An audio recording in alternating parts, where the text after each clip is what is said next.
نحمده ونستعينه ونستغفره ونؤمن به ونتوكل عليه ونعوذ بالله من شرور أنفسنا ومن سيئات أعمالنا من يهده الله فلا مضل له ومن يضلله فلا هادي له ونشهد أن سيدنا وسندنا ومولانا محمدا عبده ورسوله أما بعد فأعوذ بالله من الشيطان الرجيم بسم الله الرحمن الرحيم فانكحوا ما طاب لكم من النساء مثنى وثلاثا ورباعا فإن خفتم ألا تعدلوا فواحدا وقال رسول الله صلى الله عليه وسلم النكاح من سنتي وسنة الأنبياء من قبلي وقال رسول الله صلى الله عليه وسلم النكاح من سنتي فمن رغب عن سنتي فليس مني وقال رسول الله صلى الله عليه وسلم من أحيا سنتي عند فساد أمتي فله أجر 100 شهيد اللهم اغفر لنا ولوالدينا ولأساتذتنا ولجميع المؤمنين والمؤمنات والمسلمين والمسلمات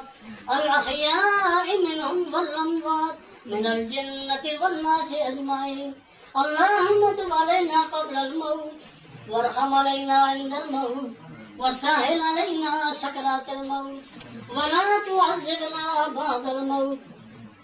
أنت ولينا في الدنيا والآخرة توفنا مسلمين والحقنا بالصالحين وصلى الله تعالى على خير خلقه محمد وعلى آله وأصحابه أجمعين أما بعد أعوذ بالله من الشيطان الرجيم بسم الله الرحمن الرحيم كل من عليها فان ويبقى وجه ربك ذو الجلال والإكرام صدق الله مولانا العظیم کر گزر ایک دن تو قبرستان پر کر گزر ایک دن اے انسان کر گزر ایک دن تو قبرستان پر کیسے کیسے مر گئے کر تو نظر بادشاہ تھے نوجوان تھے خوب رو کیا کیا ان کے دلوں میں تھی آرزو نہ بھول موت کو اے غافل جو سر پہ کھڑی ہے اجل اندھیری قبر میں لے آ کوئی چراغ عمل میرے واجب الاحترام عزیز بھائیو دوستو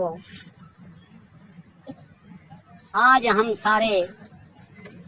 جمع ہیں ایک دعا کے لیے ایک مرحومہ کا جنازہ ہے اس کو دنیا سے رخصت کرنے کے لیے جمع ہوئے ہیں میری ایک بات کو یاد رکھنا میرے دوستو آج میں آپ کو ایک بدظنی کے بارے میں بغض کے بارے میں کینے کے بارے میں اور دوسرے کے اوپر تہمت لانے کے بارے میں ایک واقعہ آپ کو سناتا ہوں حضرت مولانا توفیق صاحب خطیب بٹاکنڈی میرے سامنے موجود ہیں ان کی موجودگی کے اندر پیر ذوالفقار نقشبندی ایک واقعہ لکھتے ہیں عرب ممالک مدینے کے دیہات کا ایک عورت مر گئی جب عورت کا انتقال ہوا تو اس کو غسل دینے کے لیے 4 عورتیں مقررہ ہوئی اس کو غسل دیتے دیتے ایک عورت نے بات کہہ دی کہ یہ عورت ایسی تھی جب وہ ہاتھ پھیرنے لگی اس کے جسم پہ تو ہاتھ چپس گیا جیسا مقناطیس ہے ہاتھ اس کے جسم کے ساتھ چپس گیا کافی دیر ہوگی باہر تو مولوی ویسے بھی تاول کرتے ہیں بھائی جنازہ تیار ہو گیا اندر سے کیوں نہیں آتا وارثیوں کو کہا جب اندر پتہ کیا معلوم کیا تو عورتوں نے کہا کہ ہاتھ کو پکڑ لیا ہاتھ نہیں چھوٹتا یہ تو مجبوری ہے حتیٰ کہ گزر گئی چاہے 1 دن گزرا 2 دن گزر گئے اس معاملے میں